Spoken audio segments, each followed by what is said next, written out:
Juzi kulikuwa na fainali za under 17. Mheshimiwa Rais alitoa usafiri wa ndege na hamasa ili timu yetu iweze kupata ushindi.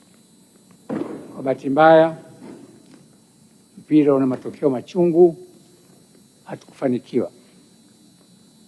Lakini pamoja na hayo, kuna wabunge walijiunga na msafara huu kwenda Morocco. Wabunge hawa wote hawana vibali vya ofisi ya Spika kutoka nje ya nchi.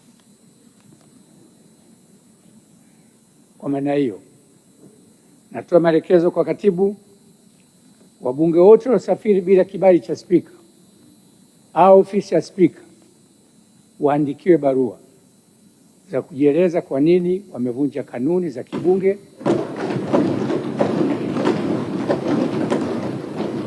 na kutoka nje ya nchi bila kibali cha ofisi ya Spika. Pamoja na nia njema iliyokuwepo, taratibu za kibunge lazima zifuatwe.